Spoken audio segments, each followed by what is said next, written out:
ସୁକିନ୍ଦାଗଡ଼ରେ ଚତୁର୍ଦ୍ଧା ମୂର୍ତ୍ତିଙ୍କ ନୂତନ ବିଗ୍ରହ ଦର୍ଶନ ଯୋଗଦେଲେ ମନ୍ତ୍ରୀ। ଅଷ୍ଟମ ଶତାବ୍ଦୀର ମଧ୍ୟ ଭାଗରେ ସୃଷ୍ଟି ହୋଇଥିବା ସୁକିନ୍ଦାଗଡ଼ ଆଜି ଉତ୍ସବ ମୁଖର। 300 ବର୍ଷ ପରେ ଆଜି ସୁକିନ୍ଦା ଜଗନ୍ନାଥ ମନ୍ଦିରର ଚତୁର୍ଦ୍ଧା ମୂର୍ତ୍ତିଙ୍କ ପାତାଳି ହେବା ସହ ନୂତନ ବିଗ୍ରହ ରତ୍ନବେଦୀରେ ବିଜେ ହୋଇଛନ୍ତି।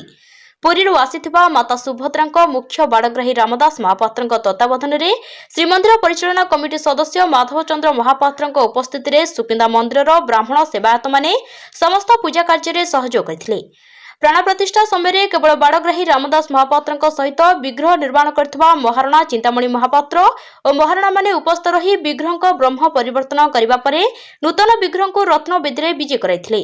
29 ତାରିଖ ପର୍ଯ୍ୟନ୍ତ ପୁରାତନ ବିଗ୍ରହଙ୍କ ଦର୍ଶନ ଚାଲିଥିବା ବେଳେ ଆଜି ନୂତନ ବିଗ୍ରହଙ୍କ ନବ ଯୌବନ ଦର୍ଶନ କରିଛନ୍ତି ଶହ ଶହ ଜଗନ୍ନାଥ ପ୍ରେମୀ ବହୁ ଶ୍ରଦ୍ଧାଳୁ। ସୁକିନ୍ଦା ଜଗନ୍ନାଥ ମନ୍ଦିରର ନିମନ୍ତ୍ରଣ ରକ୍ଷା କରି କେନ୍ଦୁଝର ଓ ଯାଜପୁର ଜିଲ୍ଲା ଅନ୍ତର୍ଗତ ବହୁ ଜଗନ୍ନାଥ ମନ୍ଦିରର ପଣ୍ଡିତ ଓ ପରିଚାଳନା କମିଟିର ସଭ୍ୟମାନେ ସୁକିନ୍ଦାଗଡ଼ ମନ୍ଦିରକୁ ଆସିଥିବାର ଦେଖିବାକୁ ମିଳିଥିଲା। ସମସ୍ତ କାର୍ଯ୍ୟରେ ସୁକିନ୍ଦାର ବିଧାୟକ ତଥା ମନ୍ତ୍ରୀ ପ୍ରୀତିରଞ୍ଜନ ଘଡ଼ାଇ ସହଯୋଗ କରିଥିବା ବେଳେ ବିଜେପି ନେତା ପ୍ରଦୀପ ବଳ ସାମନ୍ତ, ମାଳତୀ ପ୍ରାଇଭେଟ ଲିମିଟେଡର ଏମଡି ରାଜେଶ ମହାଳିକ, ସ୍ଥାନୀୟ ଜଗନ୍ନାଥ ପ୍ରେମୀ ଭକ୍ତମାନେ ମଧ୍ୟ ସହଯୋଗ କରିଥିଲେ। ପୂର୍ଣ୍ଣାହୁତି କାର୍ଯ୍ୟକ୍ରମରେ ମନ୍ତ୍ରୀ ପ୍ରୀତିରଞ୍ଜନ ଘଡ଼ାଇ ଓ ବିଜେପି ନେତା ପ୍ରଦୀପ ବଳ ସାମନ୍ତଙ୍କ ସମେତ ବହୁ ଶ୍ରଦ୍ଧାଳୁ ଯୋଗ ଦେଇଥିବା ବେଳେ ଆଜି ସକାଳୁ ସୁକିନ୍ଦାଗଡ଼ ରାଜା ଭୂଦେବ ଭୂପତି ହରିଚନ୍ଦ୍ର ମହାପାତ୍ର, ମନ୍ତ୍ରୀ ପ୍ରୀତିରଞ୍ଜନ ଘଡ଼ାଇ ନୂତନ ବିଗ୍ରହଙ୍କ ଦର୍ଶନ କରି ଆଶୀର୍ବାଦ କାମନା କରିଥିବା ଦେଖିବାକୁ ମିଳିଥିଲା। अमृत तनया महासुखी संभागे महाभाग त्रिमूर्ति परिचयते बलभद्र जगन्नाथ सुभद्रा देवी सुदर्शन महाराज जय जय जगन्नाथ। पवित्र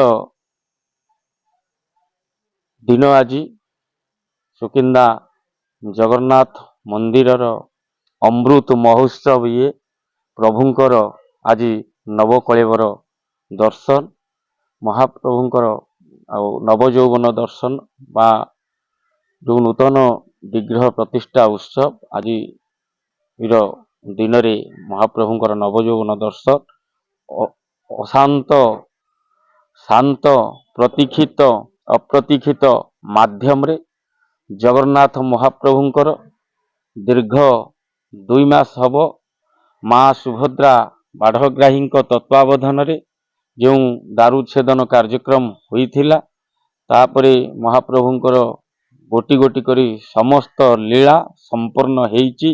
काली दुख थिला आज निश्चिंत खुशी अनुभव करुचंती सारा सुकिंदारवासी।